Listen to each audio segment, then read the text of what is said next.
Right, this is going to be another episode of ReScope, which is the show that me and Paladin here do, where we try to sort of, as in line with the name, take like a different framing of topics. Because in the modern day, every show's just stuff that's literally day by day stuff or stuff from last week or next week. And obviously we enjoy talking about the more historical context and larger perspective.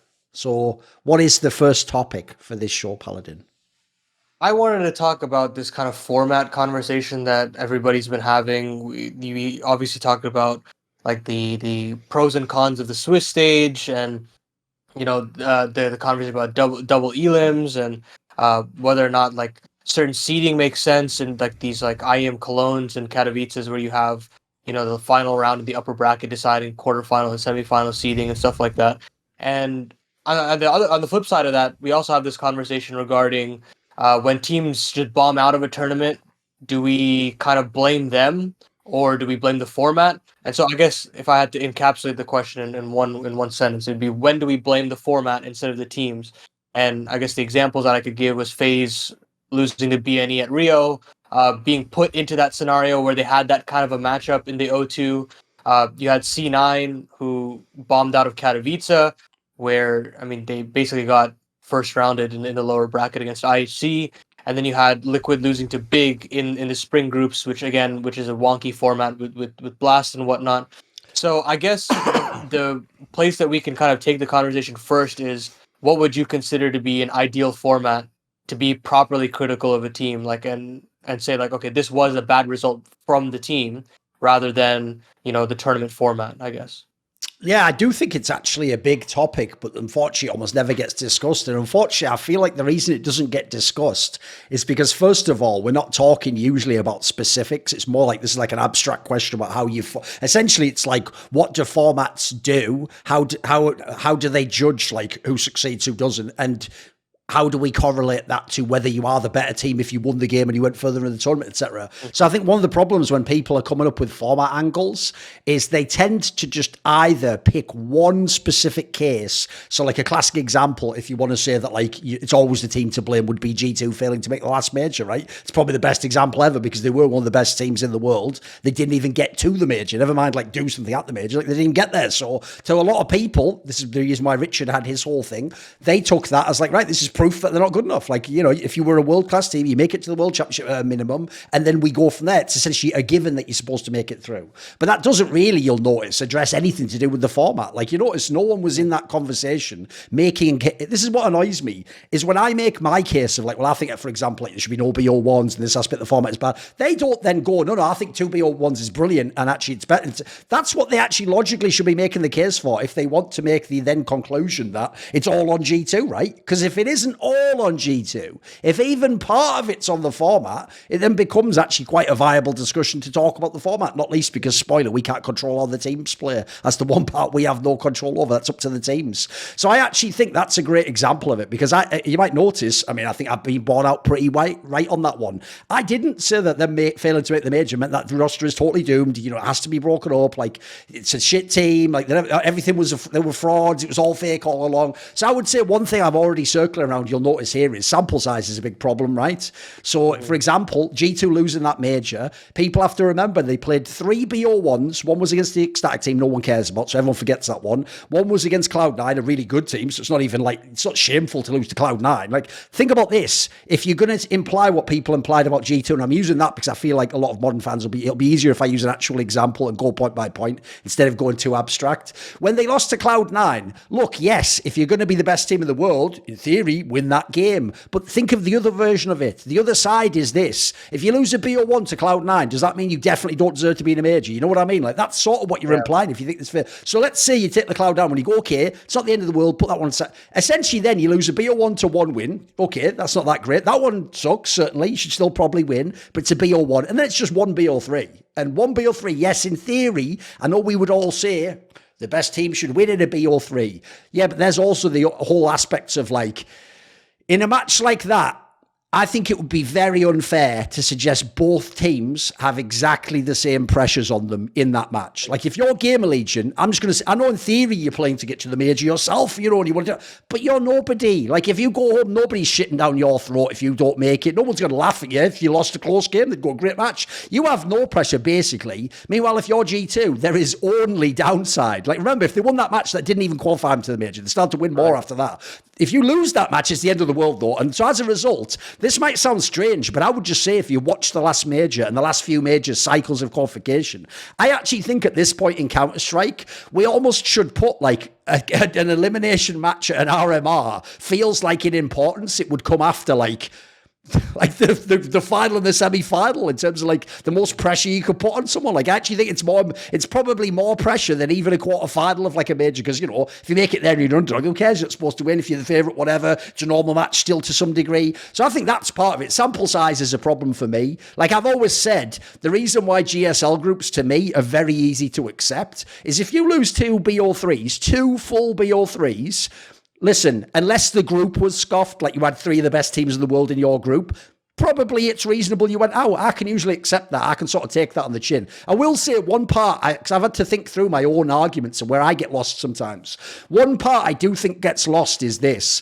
I don't, you'll notice, say the formats I like cause less upsets. I don't say that. What I try to imply is this. It's like I just said there. I want the upsets that are acceptable. As in, I watch the game and I'm like, you know what? Fair fucks. At the end of the day, if you win in the game and over these 2 out of 3 maps and, you know, with the veto pro, maybe you deserve to win that series. So what I would say is this, and this is the key point that I think people misunderstand.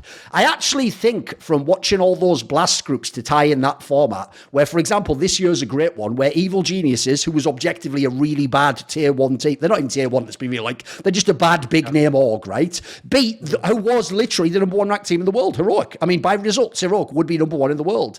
Now, sure, there's an obvious piece of context you have to throw in, which is it's the first match of the year. Okay, that's true after a break. But I do think also the downside is this, right? When I tell people I want GSL groups because it's just simpler, you have less matches, not round robin, you skip out a match basically, you can get it where you have good seeding, it's easier, there's not like the randomized element. There's so many upsides to it. But I will say you will also get slightly more upsets, in my opinion, in the first game of a GSL group than you will even in Swiss system. And what I mean by that is Evil Geniuses the whole time of during that break know the next team we are playing, we don't have to wonder, it's Heroic. We know, let's go get the demos, let's watch the demos, let's study, you know what I mean? Like, it actually means you're primed actually for a lot of those first round matchups in a GSL group to have an upset. But the key point is, does anyone even hate on EG for getting that win? I don't. Like, I want them to do that. Like, at the end of the day, they're not better than Heroic. I would want them to fucking study and figure out an angle and try to catch them off guard or do something with the veto. I think those are the upsets, essentially, that we want, guys. So, to me, I think that's the key thing.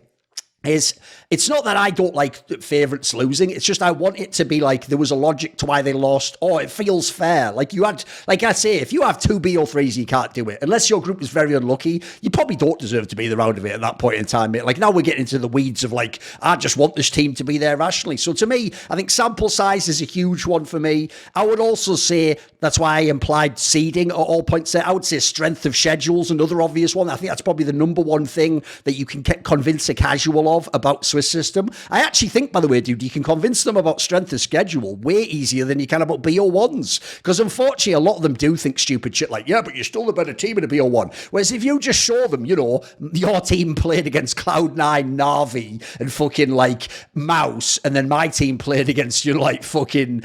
Like, let's just pick like Spirit, fucking Sprout, and then Gamer Legion. Well, we can easily see that the tournament isn't judging us on the same metrics, is it? That's like you doing a 100-meter race and me doing a 10-meter race. Oh, spoiler, my time is better than yours. Like, what a stupid system that would be if the actual sport was checks notes racing. You know what I mean? Like, yeah, so I would say there's one that I think people miss. So that's why, in my opinion, one of the main issues we have in CSGO, I actually think we would be the best esport in the world if we just didn't have Valve doing the majors. And the reason I say that is because every other tournament, as far as I can tell, has nailed the seeding. Am I missing something? Beyond Pro League, and I'll give you a little bit of juice here, I don't even need to speculate. I am quite sure that the last few years of Pro League have genuinely not been seeded properly, and they have done things, if you go and look, Paladin, like put all the teams from South America or North America in one group so they all fly over on the same week. Now, look, that's just fuckery. At the end of the day, it is supposed to be a competitive integrity product, but that's just ESL being ESL. Aside from that, all the other tournaments, you'll notice I almost never complain about seeding nowadays. I used to be one of the number one people who used to complain, if you remember back in the day, and hate on all these formats. Now I never complain about seeding. So I think strength of schedule can fuck you as well.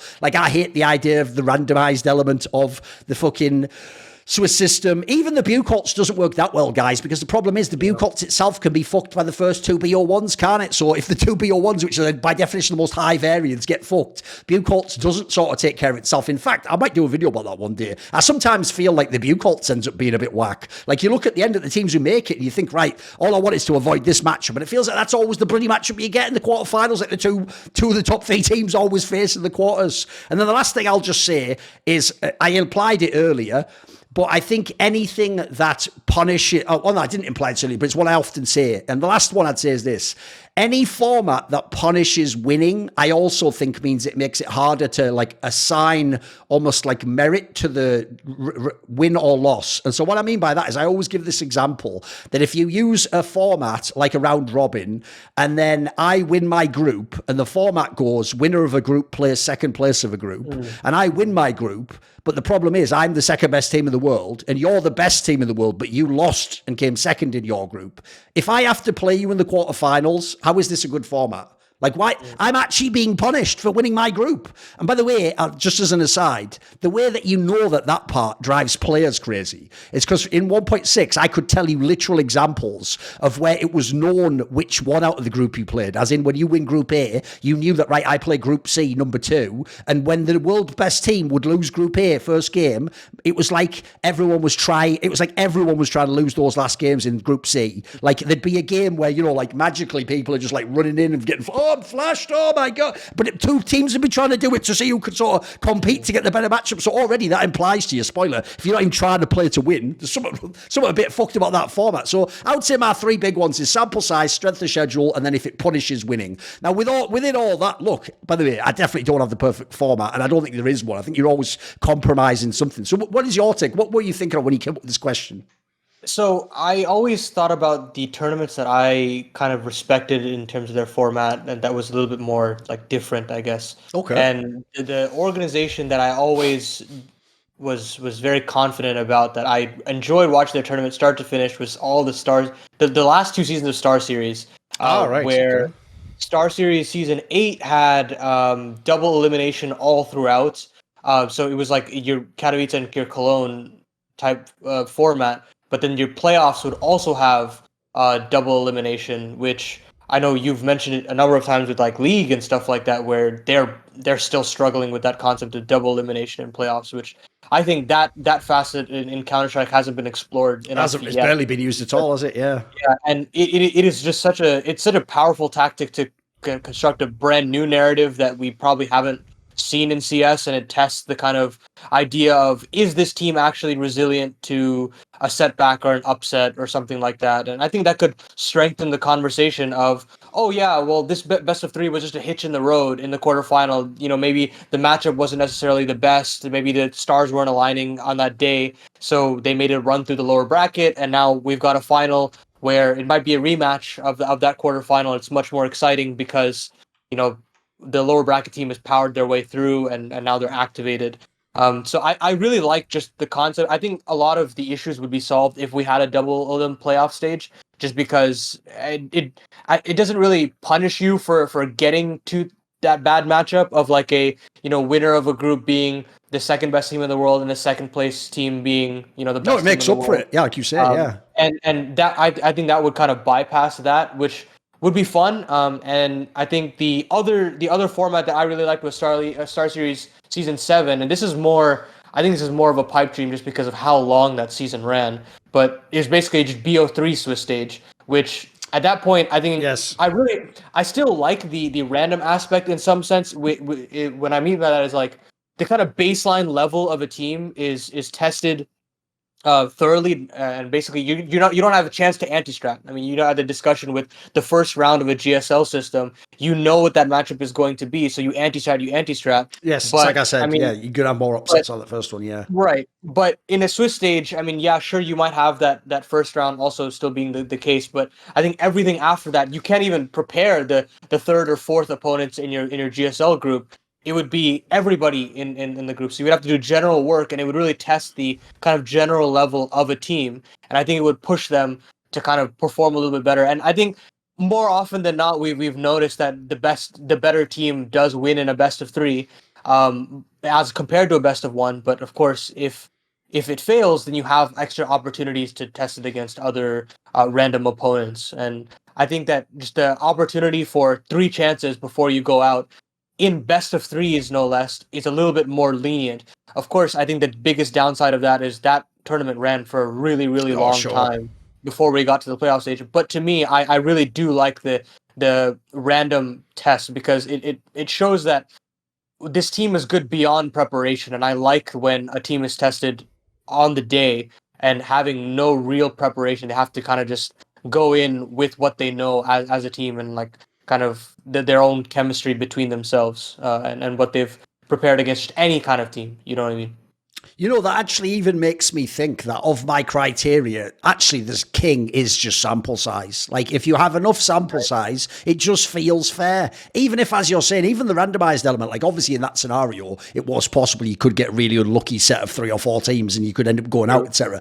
But even so, because you're playing that many best of threes, you still feel like if it's a good team, because let's be real, the real problem with a lot of these formats is no one really gives a shit if the 9th team or the 7th team makes the top 8. What we care about is that FaZe Clan doesn't just go out, you know, like in the first round or before the playoff. Like, we just want the good teams to have the best chance of making it through. And I will say, if you just go back and check the tournaments Paladin's talking about, especially this one where it was Swiss system, best of 3 every series, you might not like some of the results, but you'll be hard pressed to argue those teams didn't have a very good chance. Like, they played so many games. I mean, I remember it. That's one of the reasons why I often say I actually still to this day think the best tournament Simple ever played was that Star Series where he lost to Mouse in the final, because it was the same format. It was best of 3, double random Swiss system. And so as a result, I'm not joking, like off the top of my head, Navi did play something mental like fucking like 9 BO3s or something like that tournament. So it was so tested. And when Simple was just banging everyone out every series, it just made him look completely goated. So yeah, I think that might even be the king of them. All the rest of them, things like strength of schedule, the other format, that's actually just things that attenuate. And I actually say sample size is probably the king.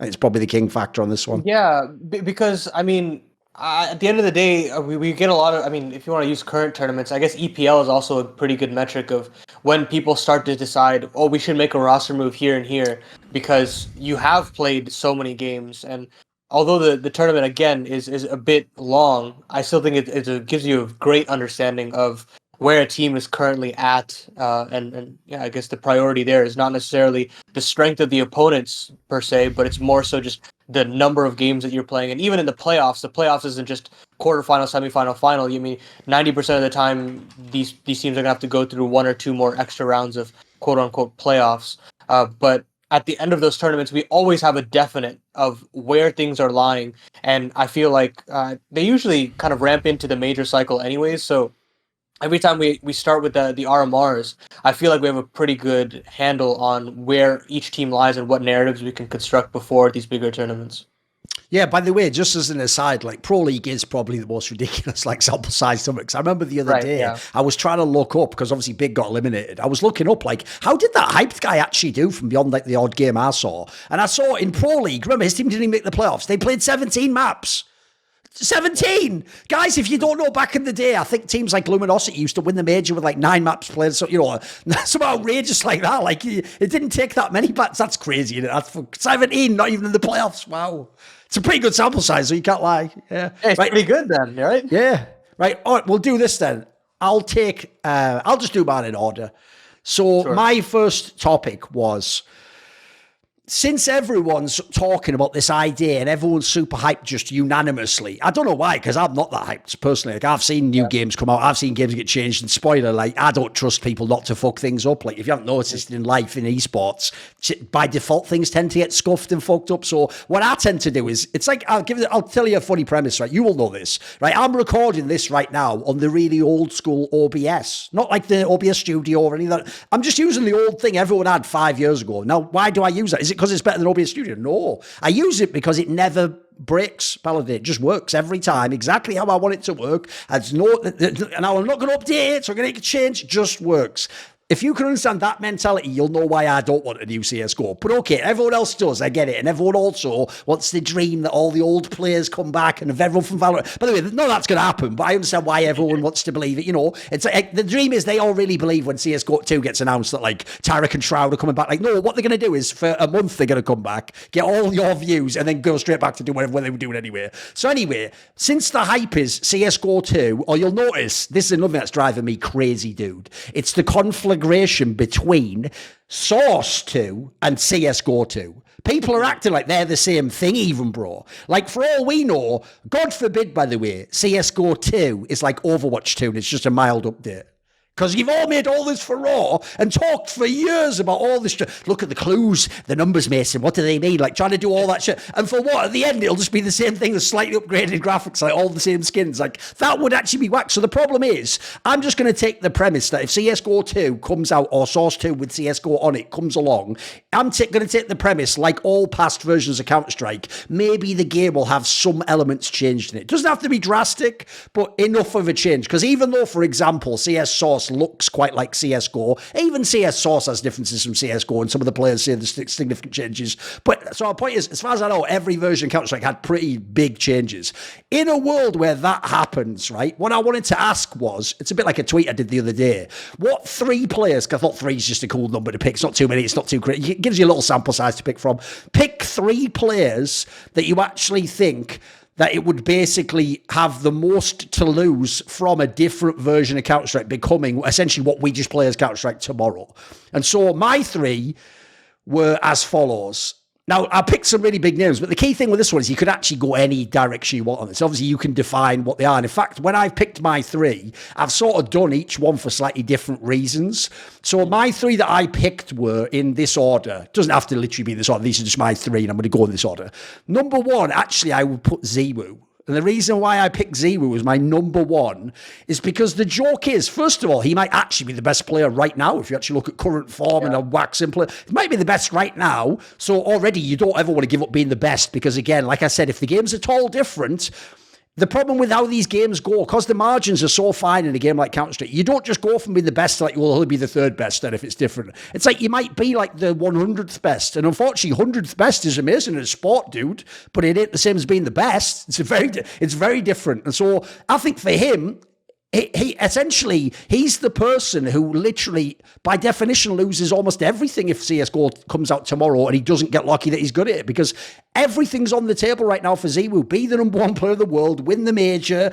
If you can win the major, by the way, everything's possible. Have the era, have a Grand Slam, be on the best team of all time, be the best player of all time. All these things, in theory, would be on the table if this was baseball and it's a sport that's going to run hundreds of years and stay fairly similar rule set. If we change, I actually think Ziwu, it's like every great player, mate, he would just be gambling. And if everyone's wondering, like, come on, though, look at his talent, though, look at his ability, he'd practice and get good. Guys, Neo might have practiced more than anyone ever in CSGO to get good, even when he wasn't that good, and he never got even close to the level. My mate Trace, the great Danish player, was a guy who, like, couldn't play bad in 1.6, it felt like. He's another guy, he tried for, like, a solid year, mate, he just never got the feel for the game. Something, if people don't know, this is a wild one, but people don't know this one. The only reason we have genius in-game leader Carrigan is because his skills were fucking shit in CSGO. He used to be, like, a secondary AWPer and one of the star players in teams, but what he found was it just didn't work in CSGO, and so he either had a choice, either retire, which he was going to do, by the way, or he took that gig from Dignitas and then became TSM like a month later or something. So if people don't realise, like, there's been a lot of big names, Marklov, there's a whole fucking bunch of them at the end of 1.6. The problem is, Get Right and Forest fooled everyone that you can just switch, like they somehow made it, but most people sort of fell in the chasm of jumping between the two games, quite frankly, and vice versa. There were plenty of people, mate, at the end of 1.6 1.6 were bang average, who became the best players in the world in CSGO, like the absolute top tier. And I used to be a hater like everyone was behind the scenes and go, come on, he was nothing in 1.6. But after a few years, you just have to accept he is just a different game, and he is goated. Like in this game, he is the king. So ZywOo's won, and you'll notice my reasoning there. He's already got everything like right at his, it's like this far from his grasp, and it could get pulled a million miles away, maybe never to be so. Along similar lines, my second one is actually Nico, because not only has Nico got everything ahead of him, also like ZywOo, but his is even worse.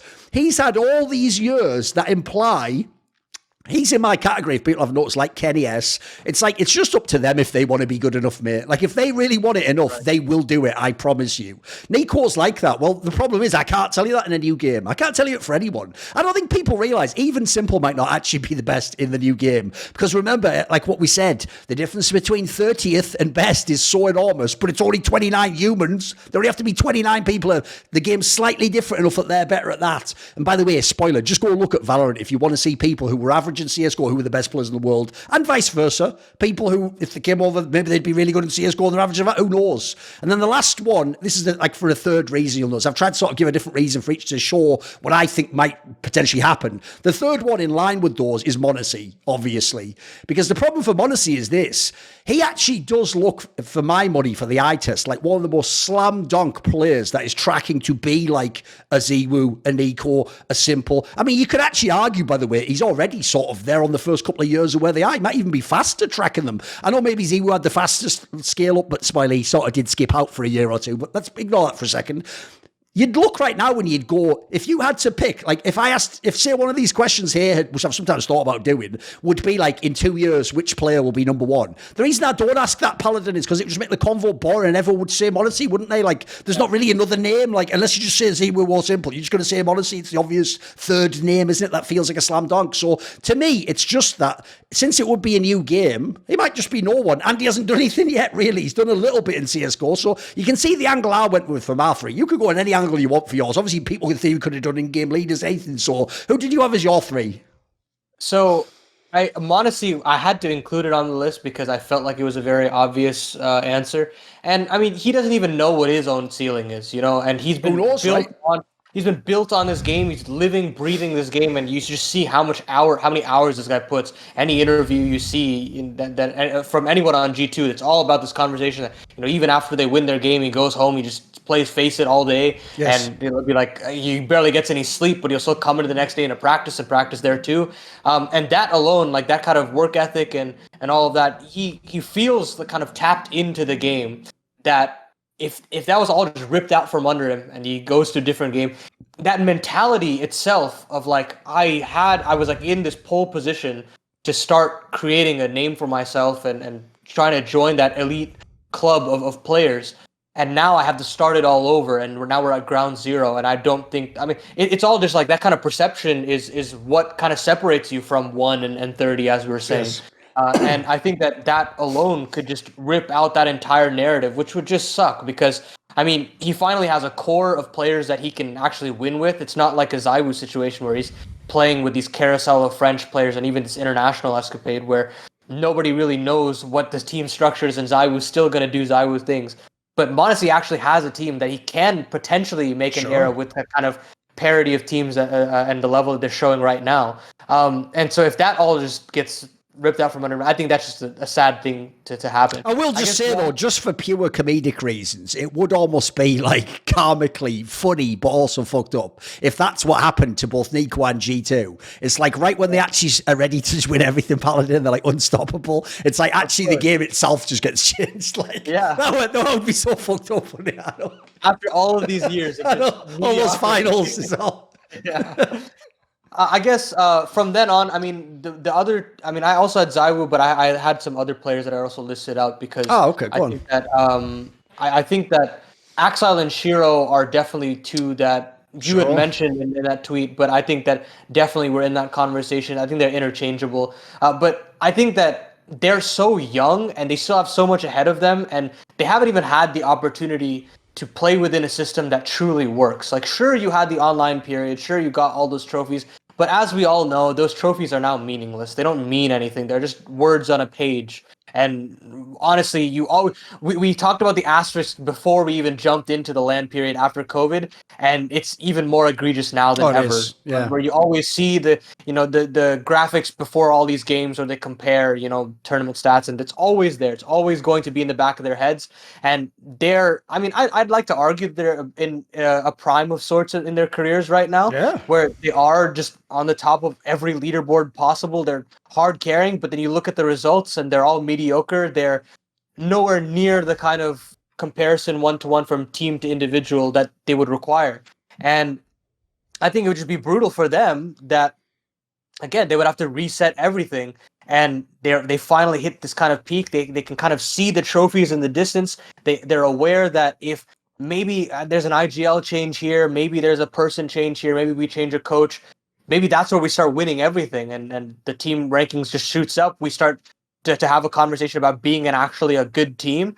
And until then, it's just gonna be this whole like, okay, well, I won a couple MVPs at some online tournaments, and you get forgotten in history. You don't necessarily get written off as these were some of the greatest players that we had in our game. Like, they can't have that conversation.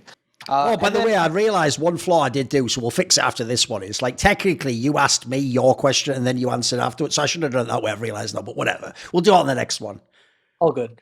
And I guess the last two players that I kind of grouped together again is Rops and Brokey. And that's mostly because, look, they have won a lot, sure. But I think the biggest reason why I picked them is I think they're very role reliant. Like, Rops is a player that, I mean, you saw on Mao's, yeah, he was hard carrying, but he didn't exactly like fit to the tail end of that Mao's career. He was kind of just spinning his wheels. He wanted to move to a different team. And then you see, as soon as he slots into FaZe, he's got this exact style that just works very, very well. And that one style of game works on FaZe. Like, he wins all of these titles under Kerrigan, and it's great and all. But if you have to play reset and you have to put Rops into potentially a stylistically completely different game, that could completely change how Rops is in terms of like how good he is as a player. Because the FaZe style and the system that is being copied by a lot of different teams now, and it is very successful, could just fall apart, and we could have just a radically different game where lurking might not have any value in the game. You might want to play a little bit more aggressive. Who knows? Maybe Furious style that automatically becomes better because you just become brazen, and some of the mechanics of peaking and of unpeaking and taking those aggressive duels are just better. And Rops's game just completely evaporates. Likewise, I mean, you could have a world where that super slow style. So if I have to take a flip side of it, Brokey is a much more aggressive, close range opper. And what if you get into a situation where that becomes irrelevant and you have these more long range duelers like a Shiro, like a more passive player, becomes more prevalent, and post plants aren't really that important or something like that. I know I'm being very like broad with the kind of No, these are plausible things, mate. Like, if people don't know, these would be things I would say change between 1.6 and CSGO, for example. Like, one of the reasons in 1.6 that some of the supportive players could be less skilled is the game was sort of a little bit more chess-based, as in it's like more about your positioning. Like, if you had the superior positioning, you had the drop on the guy and it made up for him having better aim than you. Whereas in CSGO, I do think it's a lot more individual and it rewards aggression. Like, if people don't know, I would genuinely say, because I always give it up, one of the players I was the most strong about was Stewie2K. Like, I actually did think he was going to be a complete gimmick and wash straight out of the scene, and that Cloud9 to be a laughing stock for picking him up. But what I didn't understand was, remember, this was like early 2016 is when he joined, is CSGO, the game, does to some degree almost like a bit of variance and a bit of wild play, and things that essentially in 1.6 would have been punished. Actually, they aren't punished. In fact, maybe they're even, to a small degree, rewarded. Yeah, and I think that just the fact that these roles are becoming so important now, like more than ever, or at least with a team like FaZe, you could just see FaZe completely drop off the map if let's say we had that like 1-to-1, like we just moved all the teams, ported them to CS:GO 2. And I think I actually hadn't thought of that angle, by the way, because essentially what you're also making the point of is, because part of why FaZe win is like the team structure. They don't have like Simple, for example. Obviously, their whole team has a lot to lose if CS:GO changes the game, right? And I think Rain could potentially just become irrelevant. Like, you never know. Like, I mean, and the other thing is like experience. Like, I guess I haven't really written down any of these players, but any experienced player, now that could potentially fall out of relevancy as well. You build up so many kind of habits as a supportive element, and you can't necessarily translate that over to a new game. And that's where, we also see like that's where star players have to start taking a step back and consider, should I continue being a star player? Should I completely change my role and become a supportive element? And then you fall out of relevancy. I mean, I think about Edward in particular, of like him moving from 1.6 to Go. I mean, both Markov and both became support players, mate. Yeah. Right.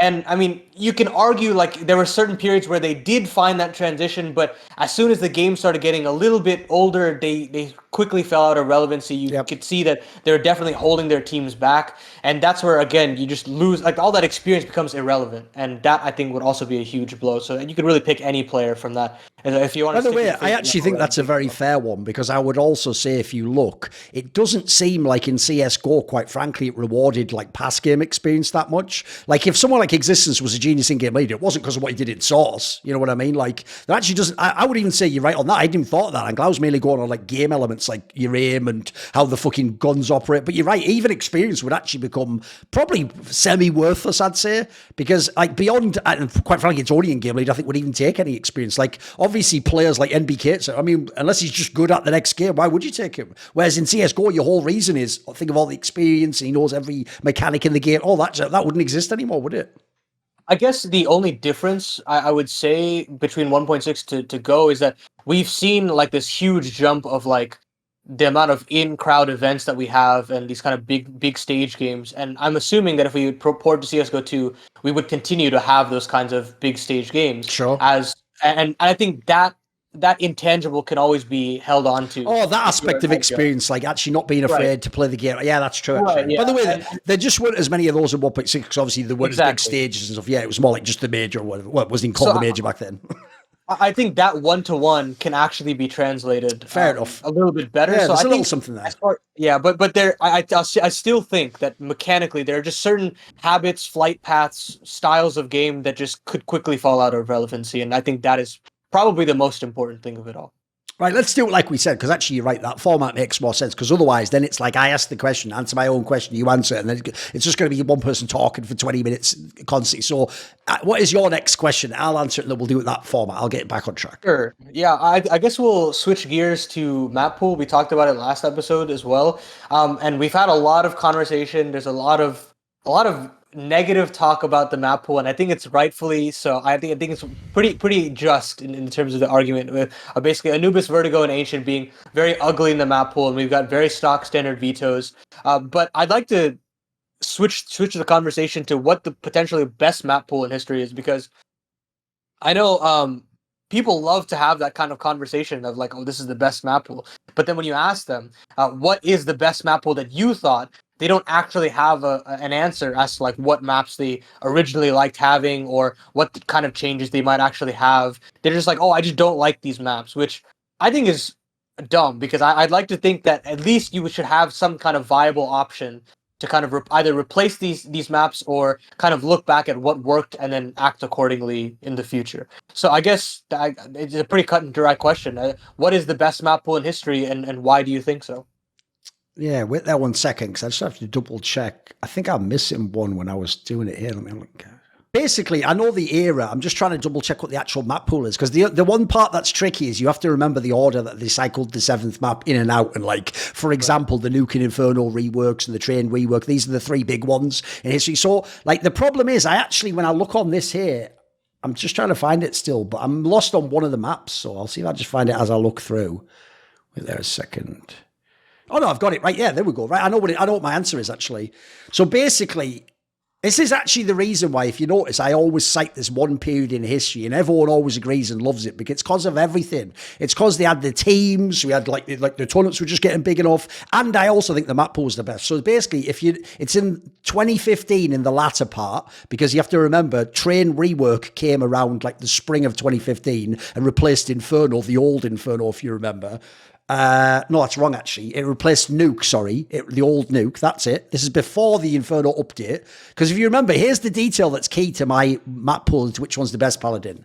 is in 2015, we still had the old Inferno. Now, what people are going to forget is the old Inferno was really good. I know people love the new one, and it has a lot of the same qualities, and quite frankly, it now plays a little bit similar. It's different in terms of the utility, but the dynamics of the map are similar enough. But I actually thought the old Inferno was very good as well, and one of the best maps ever. So essentially, in 2015, we had a map pool where it was Cobble, Stone, Train, Overpass, Cache, Mirage, Dust 2, and Inferno. Those are the 7 maps. So this is where Cobblestone and Overpass have already been fixed basically at the beginning of the year by Valve or at the end of last year or whatever. So they've already fixed Cobblestone and Overpass. Overpass is already a good map. And this is actually when Cobblestone was still playable because it hadn't been sort of run into the ground with like a million fucking B rushes or whatever, like, which did become the meta of the map eventually. It sort of became a bit stale. This is when it started a lot of playing. If you remember, nearly all the best teams played it. Like, famously, it was only like the fucking Danes of Astralis didn't like the map. You remember, like, Virtus Pro was playing this map, Fnatic, Envious, everyone loved this map. So I thought Cobblestone, actually, in its own way, it was a decent map at the time. I actually thought the train rework was fire once it got running. I think that's a really good map.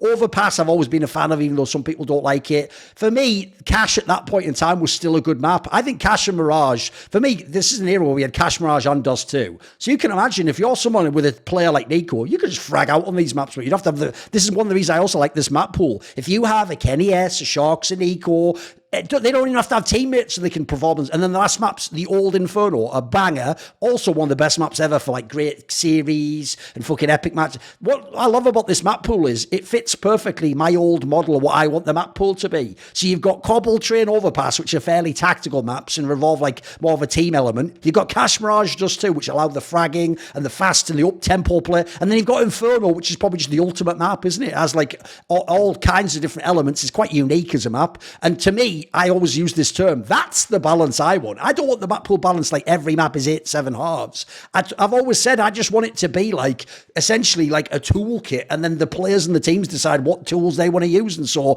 the guy who's just using Dust 2 or whatever, he's just using a hammer. Maybe the other guy's using, I don't know, fucking a compass or something he's doing some shape aspects. So to me, I thought that era was the best. I don't think it's just nostalgia and just because like we all loved Virtus Pro and fucking Happy Envious. I also think it was a mixture of like the scene was getting big enough, but then also I think this map pool was just really great. I think it just allowed all sorts of awesome teams and players to coexist, as it were. Whereas like there are definitely other good map pools, but the problem I always had was because it was like, which one does Valve not only bring in but take out? Some of the other ones are a bit more scuffed of like, it's like a rework no one likes. So like if you notice on this map pool I'm doing here, unless you just irrationally hate Cobblestone, there is no obvious permaban. Have you noticed that? Like, you might ban Cache if you don't like Cache, or you might ban Dust 2 if you don't have like the individual stars, but you're just banning based on your team. In the modern day, we all know the joke now is teams have like 3 to pick between for the permabans. Like, which one of Ancient, Virgo, and Anubis do we not want? Like, that's what they're doing half the time. So go on, what's your take? What's your favorite map pool? Yeah, I think my priority is always going to be, does the veto have some way for a team to kind of tilt it into their favor or not? And so like, it's very much the same kind of characteristics as you're saying, that you want to have a little bit of tactics on some of these maps, and then some just being a little bit more fragging heavy. I guess the specific tournament that I went by like majors to kind of dictate which map pools I was looking at. Oh, fair enough. Which one stood out for you then? The E-League Boston Major. So early 2018 now. We're talking January 2018 then. Right.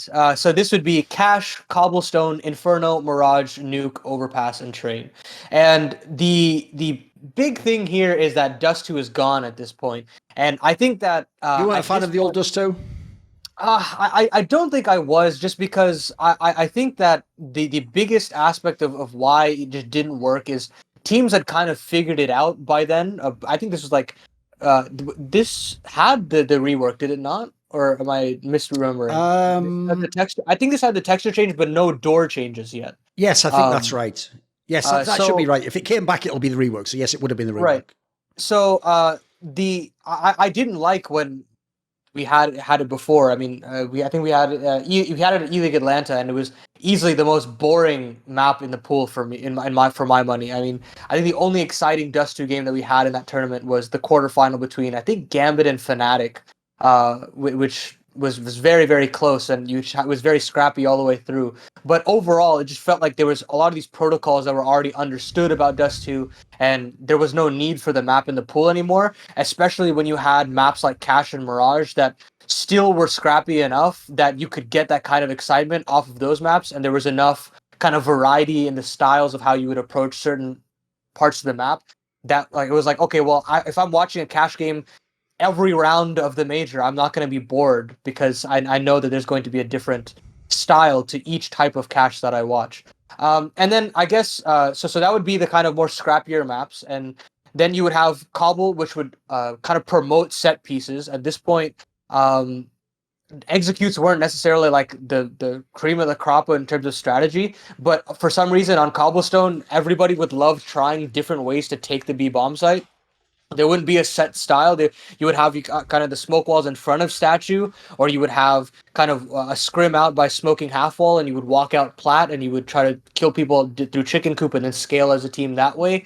You would have obviously the drop fall off, and then you could obviously have the pivot back through drop window all the way into A. And I don't know, I like that variety because it wasn't necessarily the most tactical map, but it would reward research in a way that like Yes. we had pre-prepared and execute, and we can run that maybe 5 or 6 rounds in a half. And since we would run it so many times, we could condition the team and throw them off sorts. It wouldn't.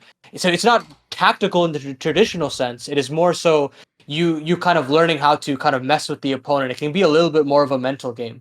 So I like the kind of variety that Cobblestone added in that sense. And of course, Inferno was still the very tried and true decider at that point. We still had fantastic games. Of course, the final between Cloud9 and FaZe, that's an obvious pick out. And we had numerous amounts of close Infernos throughout this tournament. And then you have Nuke. At this point, I think enough reworks had been given that it was tactical enough to, everybody had understood like, oh, outside wall smokes are easy. I think we had gotten the L block smokes figured out by then. And I think there was enough conditioning and variety with how more tactical teams approached it that it was a very exciting map to watch in that sense. It still hadn't hit the peaks that I think we've had with Nuke maybe in the last couple of years. I mean, it didn't have Astralis at that point, obviously, who sort of made everyone love the map, right? Yeah. So we haven't gotten to that peak yet, but Yes. we were getting there. We understand the kind of complexity that the map has, and that alone was very exciting to kind of see it adapting as this tournament went on. And then lastly, Train was still very, very good. We had obviously the VP Astralis final in Atlanta, and that kind of bolstered and pushed a lot of teams to kind of adopt Train a little bit more. Train was still being pushed as his more tactical map, and you had, I believe, SK really liked it at this time. I think they still played it. And I think that it made the playoffs that much more exciting. I don't think it was necessarily the kind of end-all be-all. You wouldn't see it very often in the group. It was definitely more of a niche pick for sure, yeah. Yeah, but it did allow for kind of variety in the veto, so that it made those vetoes exciting in the playoffs. I mean, and then finally Overpass as well was always that little bit of a pocket pick. I think nowadays it's definitely like you can tell that lower tier teams pick into it a lot more because they want to throw a spanner in the works. But at that time, I felt like Overpass was definitely a map that people wouldn't risk playing into. People didn't play it as much, but when it was in the pool, it would definitely be like, oh, Overpass is in the pool. This changes the dynamic of the series altogether, because you would think that, a tactical team would pick into a Train or a Nuke, the more scrappier team would pick into a Cache Mirage, and then you would have like an Inferno to decide. But you add an Overpass, you're like, oh, well, is there a strategy here that this team wants to approach Overpass in this way or in this way? And I think that kind of changed how the veto works. And basically, I guess this is a very roundabout way of saying that the vetoes were just so much more exciting at this point in time that I was never disappointed in a veto because I knew where it was going to go. I think nowadays in CS, it is so easy to read how a tournament is going to play out, or a matchup is going to play out, because as soon as you see a specific matchup, you're going to see these 3 maps. You know that one team is too scared to play these 2 maps, and there's like, even if there's a float situation, you know which team is going to float the map too. Like at this point in time in the game, people are so much more willing to take risks and to make the other team feel a little bit more confused in the veto. And I think that paired with the kind of variety of different maps that you had made it very, very exciting to me. Yeah, what I would even say to highlight what you said at the end there is, dude, just go and look when FaZe was number 1. even they didn't fuck with the veto. Beyond that final where Carrigan in the Pro League final, like let them play let Heroic pick Vertigo, which by the way, he was just doing that because he thought he was going to win the final. So he was like setting up for the major. The idea like maybe I'll leave it in to try and like mind game some other team in a ban. Like there's no way he actually cared like about that game. Like that was a clear like experiment. Beyond that, if people don't know, probably the saddest thing about that phase era was they really did just pick Nuke and Inferno or whatever every time it was available, because why not? Like that actually shows you that they're just like the map pool's just too whack. Like it's too many bad maps. No one wants to just gamble on like an actual real fucking ancient pick when it's just a series you should win on Nuke. So that actually almost implies everyone thought the map pool was a bit whack. One thing I'll just quickly say, by the way, is whenever this is why in esports you'll always have problems convincing people to change. They don't do Paladin an actual concept of exchange. They don't ask, what am I giving up to get what you give me? They just ask, is what you're giving me perfect? And if it's not, they won't accept it. So in the same way as you could never get people, for example, to accept double a limb in League of Legends. And one of the main reasons why was they would say stuff like, but what about the final? There's no reset, so it's unfair. And you're like, you're right. That actual one portion, the compromise is we don't have a second life. The question is all the rest of it worth it? If it is, and what are you giving up now? That's the question, right? What are you giving up now? If what you give up now is nothing, we'll make do with that. So I've always say this, right? Everyone will argue against me if I say bring back Cobblestone. But what they're ignoring is, I'm talking about instead of fucking Ancient and Virgo, you morons. Like, no one likes those maps. They're shit. So that's the point. We can argue all day long about what's bad about Cobblestone. I'm just saying it's way better than fucking Vertigo. I don't want that shit. And then the last thing I'll throw in there is, here's why you notice I was one of the only people in the scene who had zero fear at any point in time on my shows that Valorant would, like, scoop up CSGO's lunch and eat it.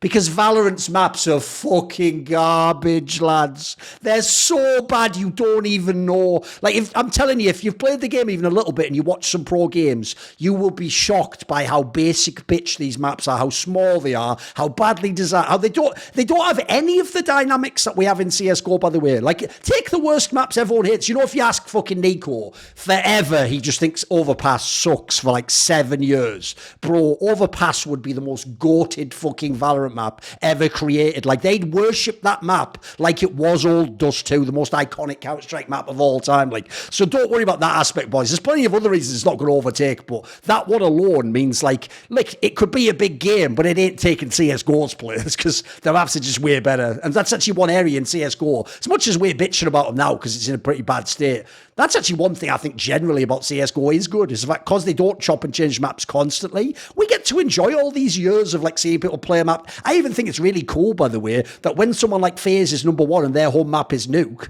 dude, it's literally the same map that Astralis threw the goats on like 5 years earlier. I can just contrast directly. I'm not trying some like crazy shadow boxing. Like, I actually saw them both play the same map. I can get a real sense of how amazing is the shit they're doing. So I do think in general, by the way, map pool is one of the best things about CSGO, as much as we complained a bit here.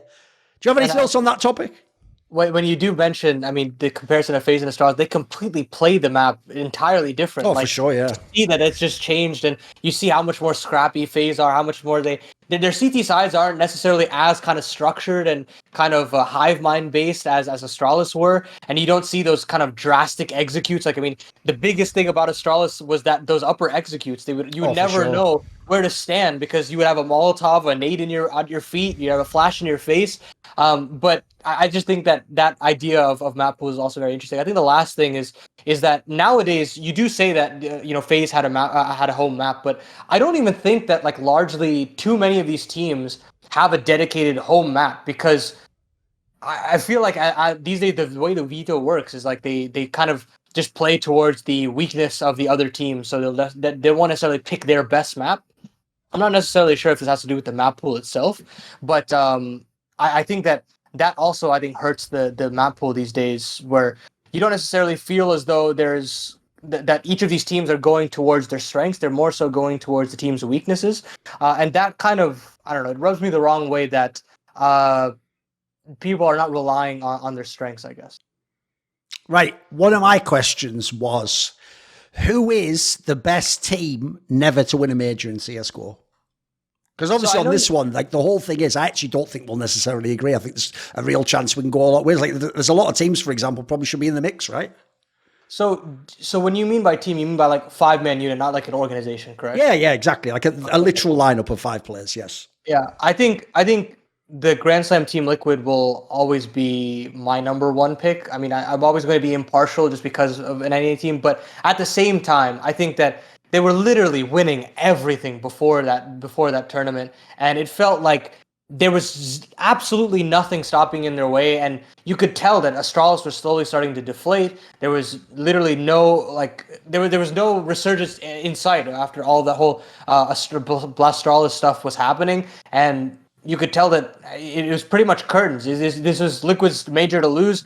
They had overcome their choking issues. They overcame fighting against Astralis. It didn't feel like any of the contenders are anywhere near their kind of skill level. And of course, that skill level, it's still one of the most dangerous teams of all time in terms of mechanics, where they just were winning half buys with like garbage guns, no utility. They were just digging people out of the server. You should have seen the map stats they had on every single map. The maps that they didn't even ever bother touching were suddenly like their best maps in the pool. It felt like they could do no wrong. And what is the thing that stops them? It's themselves. You have a player break that comes out of, I'm not going to say comes out of nowhere. It comes at an untimely point in their careers. They decide to take a step back. They decide to let the foot off the gas and not prepare before the tournament. And then they do a small little boot camp before, and it throws everything into disarray. And they look completely different. They struggle to get through the Swiss stage. And then after they draw Astralis, all the old demons come back at the start of while they're ramping up, and they collapse. And that is basically the beginning of the end for that Team Liquid roster. And I thought that major was probably going to be the start of something incredible, even beyond just the Grand Slam. Having that major in your back pocket, this is the chance to start combating against what Astralis had already done. And of course, that sounds like a very, very broad and crazy big thing, but it really felt realistic at the time with the trajectory that they had and the kind of roster moves that people were making. It just wasn't good enough to beat Liquid. They just couldn't be stopped. And I think that alone is just like the biggest what if of like how some of these players' trajectories would have gone post Liquid. I mean, would we have even had Twist on FaZe at this point? Maybe Twist would just become an NA star, and he would have just stayed in North America, and he would have kind of chopped and changed and stayed with the Liege for as long as possible. And we could have had that incredible duo for a long, long time. But now we have a very different Team Liquid, and we have a different, I guess, phase with Twist. Yeah, here's the thing. I actually probably would, if I had gone to my head, take Team Liquid as this one, because I do just think it's like the only team in history that sort of like zigged on the odd one. Like the real problem with the Team Liquid one is this. It's actually the player break that makes them have to win this. And the reason why is this, because there's plenty of other teams, I'm going to list some in a minute, that are obviously on this list that also, won many tournaments, were number one, could be the best, could beat everyone. They just didn't win the major, obviously, is the key criteria. But the difference is none of them have that exact get out of jail free card of having the player break right before the major. Like, if people don't know, like when, and this isn't a team that I was putting on the list, but like, for example, when that Fnatic team that got Dennis won those 6 tournaments in a row, sure, a couple of them were sort of exhibition tournaments, the major was the event right after that. There was no player break. They won like Katowice and they went to the major. They just happened to fail it. They just weren't actually a good enough team at the tournament and they didn't play it out. Like most of the other teams on this list, essentially, it is them that has the primary blame for the failure. The problem with the Team Liquid one is this, Paladin. If there just wasn't the player break, I wouldn't feel tortured. Like if they'd have just gone to a real major that came after IEM Chicago before the player break, and then they say the same result happens, dude. Say they come quarterfinals, lose to Strauss in the same fashion, I would sort of be able to accept, right, maybe it's like, yeah, it could still be things like bad day and all that, but it'd probably be more like, well, considering they haven't had like a break for no reason, it would be things that maybe they're just not good enough under pressure. Maybe the Astralis players rose to the moment. Maybe the players in Team Liquid still have something to figure out. Maybe their style's too gimmicky. Maybe actually under pressure without having like a great in-game leader or dominant AWP, maybe it's hard to play Counter-Strike. There's so many interesting convos we could have had, but instead we'll always be haunted by, well, essentially, like in the list of things, it was like, right, win all the tournaments, win the Grand Slam, look dominant at your last event, player break, question mark, question mark, question mark, question mark, 0.5, don't win the major. It's like, that's probably the least satisfying way you could not win a major ever. Because obviously, like some of the other teams on this list, like, let's be real, FaZe was 1 round from winning a major, and they were pretty good, FaZe 2018. Like, that wasn't a bad team. So that's what you could put in the mix. The one I would have gone with if you had to, basically, my shortlist was Team Liquid 2019, the Grand Slam one. I had Very Games in 2013 because they were obviously the number one team before. I'll go back to that in a sec. That's like my sort of sleeper thinking man's pick. I had TSM from 2015. No one else even thinks of that because they're going to think, but they won in Australia. Not with that lineup though. The point with that lineup, if people forget, was that was the one that used to be in the semis every time. And then when it wasn't the major, they'd just win the whole tournament and be like, hello, we actually should be the best. So that one even then's a pretty good shout, by the way, because we just know they could beat all those opponents. Like I said, phase one, I mean, they were just one round away and it's just a major final they're supposed to win. The other one that people probably do forget is the Phelps SK lineup. Dude, they won 5 out of 6 tournaments before they went to that major, and it's only because Astralis played really lights out Counter-Strike in the quarterfinals, like a really amazing match. I think if you look at that major, dude, I don't think anyone else at that major could have beaten SK in a best of 3. I think they would have won that one hands down if they just beat Astralis. Like, everyone I know puts it on Astralis because Astralis lost to Gambit. It's like, mate, there would have been no match like that. SK wasn't losing the fucking Gambit, mate. They just rolled through those motherfuckers. They even from the map pool, it was, remember, the same fucking maps, like, oh, they're going to play a train, that's their specialist map. Like, it's SK Gaming, bro. Like, they were fucking gods on that map. What are we talking about? They were studs. So if we come all the way back, I'll quickly address Team Liquid and I'll do the Very Games one. The reason the Very Games won, first of all, I'm sort of cheating here because most people obviously was like fucking 8 when that happened, and it's so long ago in CSGO now. It's literally 10 years ago, guys. Well, the actual result itself is about 9 and a bit years. The problem is, obviously, not a lot of people remember, so let me just set up the context. This is when NiP had already been dethroned. Very Games had not only won 2 of the last 3 tournaments and been in 3 finals, but the one they'd lost was that fluke upset to Clan Mystic, where I suspect literally cheating and things might have been going on. And then before that, even at that tournament, by the way, in the semis, they beat NiP. In the previous 2 tournaments, they beat NiP. Like, they'd beaten NiP 3 best of 3 series in a row on LAN. So if you look at this major, dude, like I've always said this, if they just went on the other side of the bracket, I think they would have won the major and they would have met NiP in the final, they would have just won the final. Like, if people don't know, they were like a hard counter to the Fnatic style. They would have just beaten Fnatic on that side of the bracket. So I always thought Very Games was a very good shout as well. Like, they were actually like another team, like Team Liquid, number 1, you've overtaken your rival, you positioned everything. And the real reason why I'm going to say as a sleeper pick, I think you can say Very Games, is because it was the first ever major. So even though, yes, you can now look and go, well, Existence had a pretty terrible record at majors and people like Scream didn't do too well. Shocks wasn't even that great at majors. Maybe they just weren't good players at majors, but no one could have known that for that one because that was the first one. And then I'll throw this in as well because this will lead me back to Team Liquid. Because it's the first one, right? When it's the first one like that and you end up establishing a record of like, I always choke in the start. If you just don't on the first one, you might never actually have that for real. It never gets in your head. You're never thinking about yourself. You're never conscious. That became a thing 2 or 3 down the line. But if that first one, if you just win the major, mate, like even if you are a choker, you still can always say, I did win the major. Like, that'll always be a pretty good line. So if we come back to Team Liquid, the other problem they have is this, is like you said, I don't think people remember that era. I'm going to do some content on it, don't worry. Because I think all people remember is like, yeah, they won a lot of games because like Astralis wasn't there or whatever, even though I've debunked that a million times. Like, Astralis only skipped like half the tournaments by... People make out like they never won any of them. And then the other angle they go is like... Because here's what they always do. They just remember like a close game they had and they act like it wasn't much... It wasn't really like an era. Like you said, not only did they win, for real, 22 series in a row, but on top of that, like you said, the one people forget is the map stats, bro. I always say this. The joke is the reason that Team Liquid didn't know that they actually probably should have been picking Mirage, which they had a 15-game winning streak on, is because it wasn't even their best map. If you looked, right, maps like Dust 2 and Overpass, they used to be, I'm talking like 80% win rate. If people don't know, it's impossible to have an 80% win rate on. Remember, think about those 2 maps, bro. One's the most fucking skill-based map, so even if you're good with skilled players like they do, just variance is supposed to be you can't win 80% of just 2 games. And then also your other map's Overpass. Like, bro, you got the whole pool. It's just in your back pocket.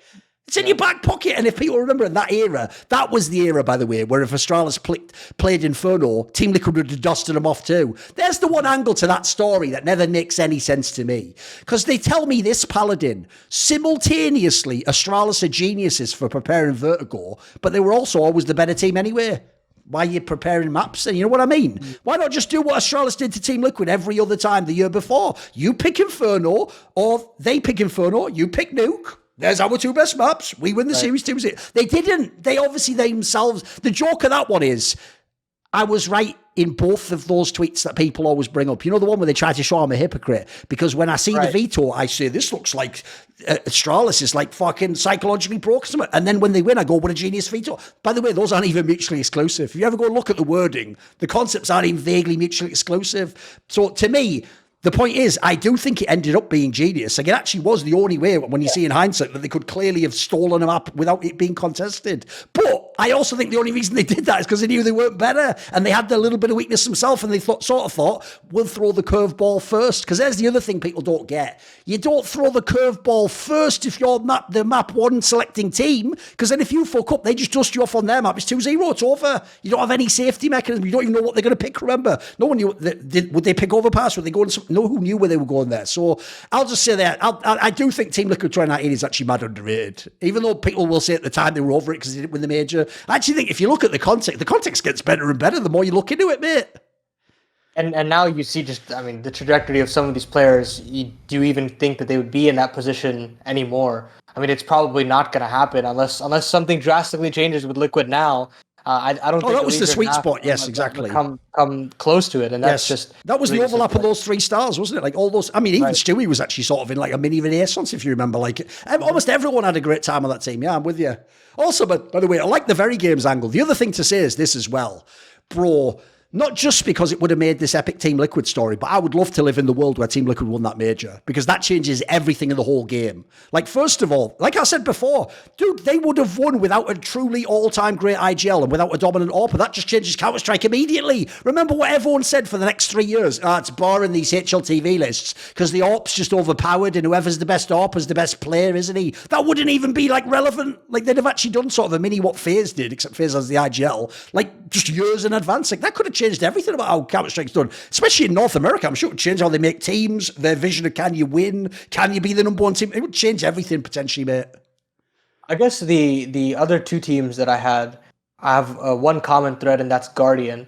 And 2018 FaZe is obviously one of them, just because I think that in that Boston major, and everything leading up to the Boston major is very similar to Liquid in that sense, where they were very clearly able to beat Astralis pretty comfortably, and they definitely looked like no team could beat them. Again, very similar. The individual skill was on top, and at this point in time, Rain and Olaf were still their egos had been tamed in such a way that they were very willing to be supportive elements on this FaZe roster. Oh, they're both so good, yeah. Yeah, and Nico was still hungry. Guardian was, I think he had an absolutely insane rating during Boston in particular. It felt like it was inevitable for him to win the MVP there, but of course things happened with the Cloud9 game, and that eventually disassembled that. But I guess Navi at Cluj-Napoca was also one that I was interested in, because obviously Kenny S went absolutely supernova. He hard carried them to winning that tournament, but at the same time Guardian was also doing a very, very fine job with Navi there, and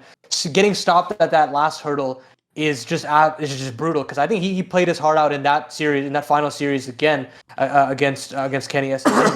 But I guess the common thread between both of them always remains to me that Guardian was just so close, even with all the kind of individual skill that he brought on the table. No matter how good or bad the lineup around him, he was still constant, and he probably will never win a major because of kind of just varying circumstances. It just feels like monkey paw of sorts. I mean, I don't know if you have to say probably never. Like, he's just never going to win one now, is he? Like, it's over now. That ship's sailed. Come on, bro. That ship's sailed now. Come on. I know. Spoiler, I've already tried myself for like 2 years, so if he ain't getting on any teams, I'm telling you that right now, mate.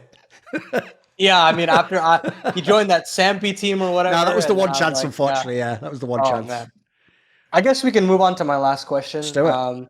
This is a bit abstract again, but it kind of had my cogs turning when you talked about Hooksy, and I think it was on Hot Take Point Made. You were basically talking about how Hooksy is in like this very weird spot where he's winning all these tournaments with G2, but he's being touted as this IGL that has done everything and is this incredible IGL. He calls these beautiful strats, and while, look, I think that there are definitely certain strategies and ideas that he brought to G2 that make a lot of sense for that squad and in those 4 players, there is a big caveat that you kept saying, is that these guys are just really individually skilled and they can just get out of any situation because they just kill everybody. And I guess that brings me to the question of what characteristics are most important in an IGL in order to consider them great, because clearly Hooksy has done something right with this team to make them win everything, because of course they had LXCB, and on paper that felt like an era defining potential IGL where he'd become a franchise IGL. You'd stay on the team for years lead Nico to a number of titles after showing what he can do on other teams, and he wasn't able to do it. He looked like a shadow of himself. He didn't look like he had any control over his own team. His T side seemingly went from the best to suddenly the worst. And then, I mean, you can see how volatile it is with Nip, and you can talk about what he had with Ents, and then you have to bring in the question of like, does he need to have a specific 5 amount of players? Does that still constitute him as a good IGL? And then I think there's also this conversation around art, like that you have where is he actually a good IGL for bringing 5 no-name Brazilians to the Tier 1 Counter-Strike regularly? Or do you say he's not that great of an IGL because he can't win a LAN trophy? There's a lot of different ways we can go about this. We can talk about, I guess, the accolades aspect of it, the more intangibles of kind of leadership, or we can talk about like mechanically, like in the server, I guess mid-rounding, late-rounding, execs, that sort of thing. So where do you kind of want to go with this?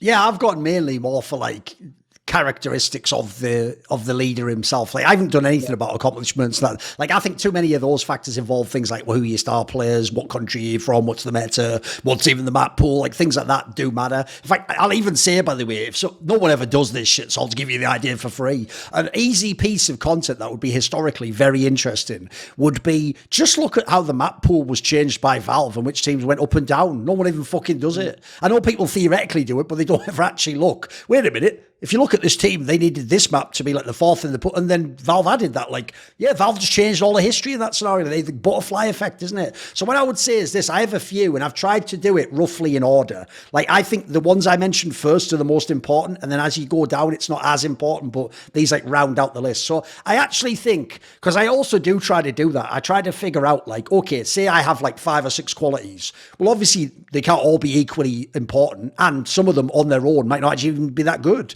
So in order, I think I've gone with these ones. Because, by the way, I agree with even some of the examples you gave. I think people like art. I'm even one of the rare people who has the balls to do it, but I put Nitro in there. I put Nitro in there as well. These are people who are good. I mean, maybe in the case of Nitro, maybe he's even very good. Maybe at times he's very good. He actually looks like he does a decent job now, by the way. But I don't think they are like great, like the transcendent in-game leaders that deserve to be remembered all of history. In fact, that's probably an area even where I obviously have a controversial opinion. Like, I think Existence was better in game league than Nitro. To some people, if you look at the stats, it's nonsense. If you look at the major players, that's nonsense, isn't it? But I do have it, and here's why. Because when I look at the qualities, I think the number one quality for an in-game leader in CSGO particularly is being able to read the game. Now, the best way to say that, because here's the thing, in theory on CT, you do call some setups, that's why I said read the game. In reality, we mean read the defense. It's the classic line from American sports. Like, a massive part of how you play CSGO is like American sports. You don't just like, I'm going to do A, so I do A. It's like, right, I'm thinking of doing A, but let's just check. Ooh, actually, they're set up for a not A setup, so A is the right move. Or, fuck, actually, that would be the bad call. Looks like their setup's right. I'd run into a brick wall for that. I'd say number one, reading the game. Because if you think about some of the other ones, like having a playbook and stuff, that's all shit if you can't read the game, though. Like, actually, I think, by the way, that's why I gave this example. That's where I do think people like Art and Nitro fail. They fail on my first step. I don't think they're actually that great at reading the game. I think they have a good playbook, or they have their own style, or they have certain start. They're good people. Here's the key point. We're talking about great in-game leaders. Anytime we're ever having a discussion where the distinction is what's the difference between great and good, by definition, it's going to sound like we're shitting on the good guy because we're just saying everything that doesn't make him great. So read the game is my number one. Along those lines, a similar one might shock people. I'm still not to the playbook. Number two would actually be come up with solutions. And I very carefully phrased that. I didn't say, like, always have the right answer. I said, come up with solutions. Like, in my opinion, come up with solutions is essentially my way of saying be capable of adapting in a game, in a round. That might be mid-rounding. That might be taking your game plan and throw it in the bin when you realise it's not working. That might be seeing that a star player on your team's not playing well, so you know you can't do a bunch of things. That might be seeing that a star player on their team's too good and it's Nico 6 years ago and we're going to avoid his sight. Whatever it might be, I think that's another classic one because in my opinion, if you look at this, one, reading the game allows you to get a sense of what the enemy's doing, and then being able to come up with solutions is how you actually improve your chances while you're still in the game. I've always thought a key concept, I actually learned this from StarCraft, is a good player, even a very good player, they often have to learn afterwards. Like they play the game, lose the game, review the game, and then they learn what happened. Some of the greatest players of all time, in my opinion, can learn during the game. That's what makes them just godlike. Like it's why they can do these crazy comebacks. They can get themselves back. They can play themselves back into a game. They can change spot. Like that's a one to me. That's a separate one. And then some of the other ones, these are more like additional ones. But if you can have these as well, it just rounds it out. I put like have your players here. That's a bit of a controversial one because by definition, in theory, when they kick you, you don't have your players here anymore. But I don't mean like that. Like, in my opinion, every in-game leader does have a lifespan with a certain group of players. But I more mean like, I mean, the best example ever is MSL. I wouldn't put MSL in my like transcendent in-game leaders list because he's actually quite bad in this one area, which is, look, it's not that people are questioning his authority, but he isn't the guy where it's like Maximus from fucking Gladiator and you'd run into a yard and get shot by arrows because he said something epic. It's more like if what he says makes sense, you'll do it and you'll go, thanks. Like, but he doesn't have that quality. And if you notice, most of the all-time great leaders, they do have that aspect actually. They do have a thing where it's almost like as a leader, they can hypnotize their players to think they've got a better chance than they do. He's a better leader than they are and they're a better player. Like that really is like part of the game. It's why, in my opinion, when you have those in-game leaders who are just a sourpuss and everything, it's why, by the way, Simple would be a terrible in-game leader. Even if he called the best strat, even if he had Blade's brain and in Simple, he'd be a terrible leader because he's just a fuck. He sucks the energy out of the room. He makes you bummed out that you failed. It's just so bad for you. So then the last two I put was, because these just seem like ones that other people will put number one. I think these are very minor. I put utilize your players well, because obviously people like Carrigan are famous for using certain stars. But the key thing with that one is it leads into this other one, which is, in my opinion, if you rely on gimmicks or just your talent, then you aren't a great in-game leader. Like, Art's problem is he does that one fucking gimmick style, and he's shown not only does he not have a second gear, dude, he thinks the first gear is still the best one in Counter-Strike. That's terrible. That just shows, by the way, you know, he's failing all my first categories. He's not reading the game. He's doing the same shit over and over again. It doesn't make sense. He's not coming up with solutions. He's trying the same things over and over again, and he is entirely relying on the gimmick and his talent. Like, if KSCERATO doesn't pop off like this, here's the angle people don't think about with Furia, mate. If KSCERATO wasn't playing like he was now, bro, wouldn't they be like the 20th best team in the world? Am I missing something? Like, there'd be nothing. They're not even that good now when he pops off. So to me, like, I think that, like, mainly stick with the first ones, but I think I've got a pretty good, that's my, like, hierarchy of values there. Where are you going? Because as you say, it's a million angles you can go on this. What was coming to your mind when you thought of this?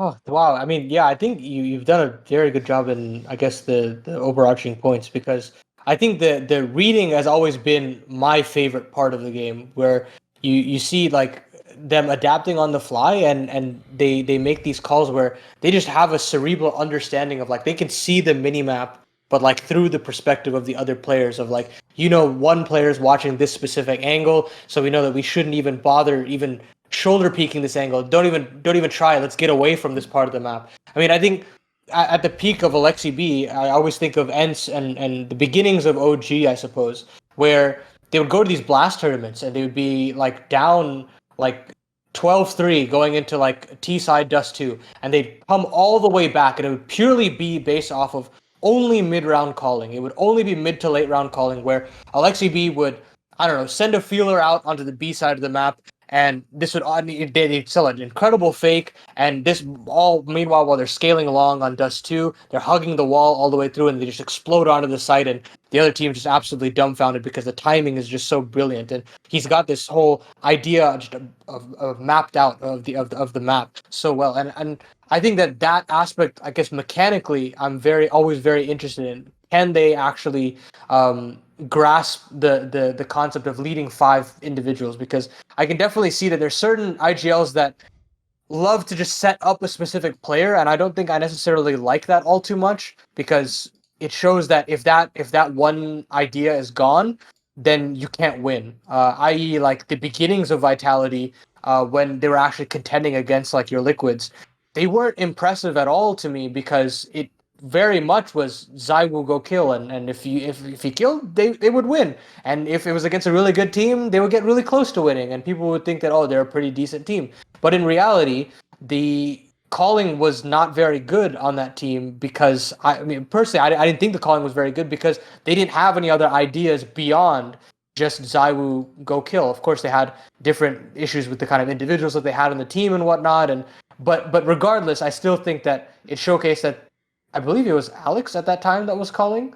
And I didn't think that he was up to snuff. Of course, towards the end of his time on Vitality, I think that's where he started to understand that, you know, there is more beyond the game than just ZywOo, and you could start to see a little bit more depth to his game in particular, where he was starting to rely on players like RPK and Shocks and realize that, oh, we can put these guys into specific scenarios that could set them up for success. You put Shocks in the clutch, you can put RPK on an island, and he can still get you 2 kills on Inferno A site with just a deagle. Like, it's possible. But I think that's also a very, very big proponent is can you work with all 5 individuals and not just one star player? And I guess the last one that I have is probably leadership. It's just a big intangible. I mean, you see just the comparison of, I guess I'll keep using the G2 example with Alexi B to Huxi, and it's just Alexi B was, I mean, before he came out of the team, there was this huge conversation of whether or not he'll micromanage his players and whatnot, and you could tell that it created some sort of unrest within, I don't know, maybe within the team, within the coaching staff, and you could tell that whether or not he actually micromanaged or not, you could see that it definitely took a toll on how these players approached the game. Players started getting more afraid of taking specific duels, or they started being afraid, just overall just more afraid of the game. And I don't think that should ever be happening if you're calling these T sides that should, on paper, be very, very, very successful with Nico and Hunter on your team. Like, you should never be losing any rounds on T side. But regardless, Alexi B couldn't make it work. And you saw as soon as, I guess, Xtaz left, and Alexi B left, you stopped having this argument over philosophy of game, and you started with this fresh slate of Huxi just approaching the game in his own way. And I guess I don't know how much of an effect Swanee has, but regardless, Huxi had this idea of the game, and luckily every single player bought into it. He created an environment that's very healthy. You can tell that all these players really buy into the mentality that, you know, whatever he's calling does make sense. And we can frag out of certain scenarios, but he can also willingly mid-round us through certain scenarios. So we'll trust him. We'll trust him no matter what type of maps we want to play in the pool. We'll change our map pool if we have to. We'll basically play maps that we particularly were really bad on, and we'll work at it and we'll become good on those maps. I mean, you see they're Anubis now. You see they're Ancient. Ancient was actually pretty weak at one point, and now it's very strong for them. They can play maps like Anubis.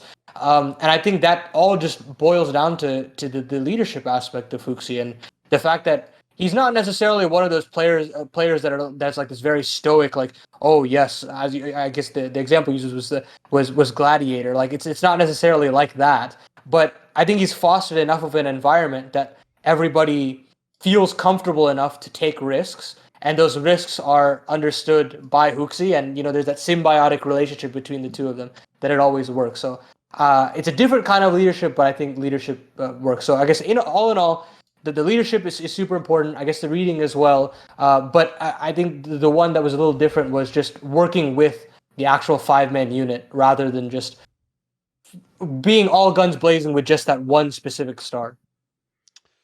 Right. For my last topic, oh, by the way, just as an aside, you notice even as you were explaining the G2 example, this is also why people, I nailed this years ago, but they'll never get over it, sadly. People have just accepted it. Everyone in esports just does single factor analysis. You pick one factor, that's all you determine it by. So when everyone talks about Huxi versus Alexi B, they ignore all these factors. Like, Alexi B had Xtaz coaching him, Huxi doesn't. Huxi has Swanee, who I'm going to guess doesn't do that much and lets Huxi do whatever the fuck he wants. Like, Alexi B had someone who himself was supposed to be a mastermind with a vision and a system and the keys. Remember, the whole premise of that scenario of having the keys is only one person can have the keys and drive. Like, you can't all have a share of the keys. So you either have the keys or you don't. In that scenario, it was implied, now he himself claimed later otherwise, that Xtaz would have been the one with the keys. He himself later claims that's sort of why he left it. He didn't ultimate. So fuck knows what's going on there. And then also, obviously, Alexi B had Jax instead of JKS. JKS was literally the MVP of kind of each guys. Like, it's not a hard one. It's a pretty relevant player to add in there. So yeah, there's all that. Right, for my last question then, This is what I've set up. It's a little bit more of a topical one, but it'll also show like how you see in the teams, how you see in the scene. So what I thought was, if you notice, one of my hot takes, if I did a hot take point made, was I actually think this is, if you thought last year was good, and it was, this is the KSCERATO year. And by the way, it's aging like a motherfucker right now. Not only is this the year for KSCERATO, like his game is absolutely like coming to a boiling point, but his team is falling apart so badly that in my opinion, my hot take was, and at the time it was a hot take because obviously they made semis in the major, was that by the end of this year, the take will be, and it already is right now, guys, like, doesn't KSCERATO need a much better team? Like, fuck Hook and Fury around. At this point, it's like, save KSCERATO. Let's airlift this guy out and put him in an international team, because right now it looks, quite frankly, like if you put him in a real, like put it this way, if you put him in a top 5 team, he's going to be a top 10 player this year, like easy. He might even be more, who knows? Maybe he can challenge for best rifler. So which international team would you put him into? What would your choice be to... I haven't even given a reason. It doesn't have to be to make him successful. What team would you put him into? What would you like to see him in? I would put him on Fnatic, because right now I really like. I don't know what the judgment is stylistically about Mezzi as an IGL, but I think he's doing a pretty good job right now as an IGL. I don't feel like the system is a real issue. So that alone means that if I stick KSCERATO into this team, I wouldn't feel worried that he would like kind of not be able to perform to the best of his abilities, because I think that it's a loose enough style that if you dropped in a new player, it wouldn't feel too hectic. But for who I would probably pick Fasher at this point. The guy's pretty old. I don't think he necessarily has longevity, and I think he's already having his own issues as of right now. You can definitely tell that he can't necessarily hard anchor in certain roles. You can definitely tell that he's a bit nervous to try to take more aggressive duels, and that's what KSCERATO's got in spades. He can definitely be very, very aggressive, and he's very stable in the anchoring, so he could definitely get you those multi-kills. And I think they just need a little bit more of an X factor on that team to kind of take them over the top, and I don't think it's going to be Nikadaz, and I think Crims and Roy are more so going to be those stable players. And so you plug in KSCERATO for Fasher, and I think this team just becomes more deadly just because the fact that he's more willing to take more aggressive peaks. Obviously, it would take time for him to kind of get acclimated into a more international setup, but I think his English is good enough. And I guess the other team that I would kind of be interested in, I'm a little bit less so, but that's because I don't necessarily like Dexter's system, but of course that'd be Mao's. Just because I think that JDC is okay. Like, I don't think he's anything incredible, but of course you've got Frozen and Xerxin, and they're two incredible riflers. You add KSCERATO into that, I mean, it could be absolutely fantastic. I think the main problem that I would have with him going to Mao's is that you have a lot of aggressive players on this team already. I mean, Torji is a pretty aggressive opera, I'd like to think. Xerxin as well, and Dexter also has the odd IGL plays where he likes to play through the smokes and be a little bit more aggressive, and that could be a little bit of cause for concern. So I don't think it's just not on the top of my list, but I would definitely put it there just for firepower reasons. I think Vitality is just such a screwed up team right now that I wouldn't pick them, just because I don't think they even understand the kind of vision that they want to go moving forward, because I just don't trust Apex right now to slot in another new player. And if they can't figure out the Spinks angle, I'm worried that they can't figure out the KSCERATO angle, and I don't want his talent to be wasted there. So I guess that's kind of my like ranking. I'd probably put like Fnatic, Mao's, Vitality, and I don't think I would touch G2 at this point. The thing is, when you did that, the only thing that shocks me is like Fnatic and Mouse, obviously you're just fucking whatever, aren't they? So it's like, yeah. I mean, you can pick them if you think they'll fit the team better, but I was sort of in mind baking in the idea I'm going to unleash this guy and he's going to go to the top of the scene. So I have to say, I'm actually going to disagree. I'll take the opposite. I'm going to take Vitality. And here's why. Okay. Because I actually think if you asked me tomorrow, solve the Spinks thing. If I can just replace Spinks with KSCERATO, I think we can get it done, boys. Because one, if you look at like opening duels, for example, they're both pretty passive players, actually. They're both more like in the lurk vein anyway. The problem Spinks has is this. It seems like when he was in Ensign, he did some of that. Because he was just the man. I don't know if it's pressure or expectation, but he just thrived in that. It was a right setup for him. In Vitality, sometimes he does look a bit hesitant or a bit lost, you know. Maybe people ask him to do something he doesn't want to do. I think KSCERATO already looks fucking dynamite doing that sort of style anyway. He's not the guy going in first. He's just cleaning up. And then also, on CT side, this guy's so dominant as a fucking rifler. It's fucking bonkers, mate. Like, if you imagine him and Ziwu on CT side, that alone, you win so many games, mate. Like, if you could have them in separate sites as well, which site are you going to? You know what I mean? Like, actually pick your poison moment. So, even though, look, I agree, there's all sorts of problems in Vitality. Like, they have tried all these different players. They've got Zonic, but is it working? And does the data... There's a million factors, but essentially, it's the biggest gamble, but I think the payoff is the biggest. Because if this works, like, Ziwu and KSCERATO, that's like a 1-2... But you could have the best team in the world with that. Like, for real. Like, that wouldn't even be hating. Like, you could even not only have the best 1-2 punch dude, you could have the best AWP and rifler. That could be what the punches. So I agree. Look, it'd be very difficult. You'd have to speak English only. Work people. There's so many factors that mean this probably won't happen. And spoiler, if you look at their careers, I don't think Brazilians are almost ever going to go to international teams. They're just going to stay in their own scene. So it's not going to happen. It's just a fun hypothetical. But I think this guy, like, assuming he would be comfortable, man, he could do so much for a team like Vitality. He could just take him to another level, in my opinion. Yeah, I think I didn't even think about just outright replacing Spinks because he does seem like a bit of a liability as of right now, especially on CT side. I think that drop off in performance from Spinks on Ents to Vitality has been absolutely insane because he used to be that kind of CT side monster where he was just taking over sites and making impossible retakes happen, and that's exactly what KSCERATO is doing right now to probably a higher level, I'd say. It looks like he's much more understanding of what his style of game is and what works for him. And I think that's where Spinks kind of was like, I'll do a little bit of everything. You could tell that Snappy was willing to be a little bit more malleable with him and put him in a lot of star positions, but I don't think Spinks really understood himself what made him so good, that when he's on Vitality, he's kind of a little bit lost. And I think it also has to do with how Apex is dealing with him. I guess the other angle that I would say is, would you ever put him on FaZe and try to replace somebody like a Rain or something like that? Here's the thing. If I put him on FaZe, it would probably be for one of the stars, I'm guessing. So it would maybe be like, I mean, the obvious one to me is if for some reason Rops wasn't on the team, maybe I'd put him instead of Rops. I think he could, again, be a banger at this sort of like... I think essentially the thing with KSCERATO is, even though, funnily enough, if you ever watch his highlights, he is quite aggressive. He also just looks like he's so consistent with his aim. Like, if you let a player like this come in at the latter part, they're just going to clean up, mate.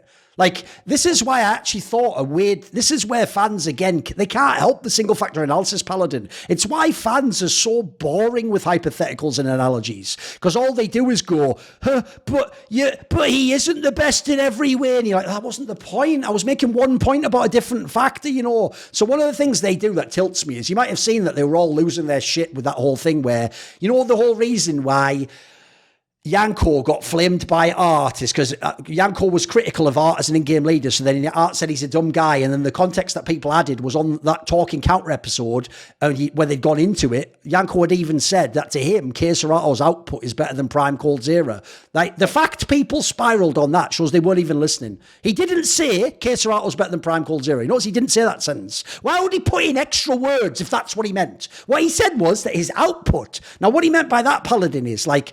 Just literally, first of all, stats-wise, it actually is at like the ColdZera level if you go and look. And then secondly, if you want to look at things like, if maybe he counts like skill in the kills, I think KSCERATO is a much more skilled player than ColdZera. ColdZera was a master. He rounded his game out. But KSCERATO also has among the highest skill I've ever seen with rifles. So I sort of do buy into that logic of like, mate, the reason I know KSCERATO's in Elo hell right now is because normally when you play like this on a team like Fury, which isn't bad players, you're going to be like 6th best team in the world. He's like scrapping to get in the top 10 playing like this pro. That means it's just you. That means it's just you 1v9 most of the games, you know. Because people will have noticed Yuri's also just sort of like gradually faded. He hasn't like dropped the clip, he just faded away in the background. He's not a top player anymore. So to me, like... I would put him on FaZe. I just didn't pick that as a team because I don't think they need him, essentially. I think it'd more be for KSCERATO I'm doing that, you know. And I also think, like, if I have to cut someone like Rops role-wise, like, it's a pretty hard cut. Like, yeah. I'd have to have some good reason to do that. But obviously, spoiler, almost any individual star would like to see play with Carrigan at some point in time because, I mean, I'll just say, look at his career. When did he ever get it wrong? The only one you can really say is a knock against him is fucking Kirby. And spoiler, no one ever really figured that guy out. Even Glaive didn't. It was like a few months he was really good, you know. Like, I think he's got just the best track record ever with the stars.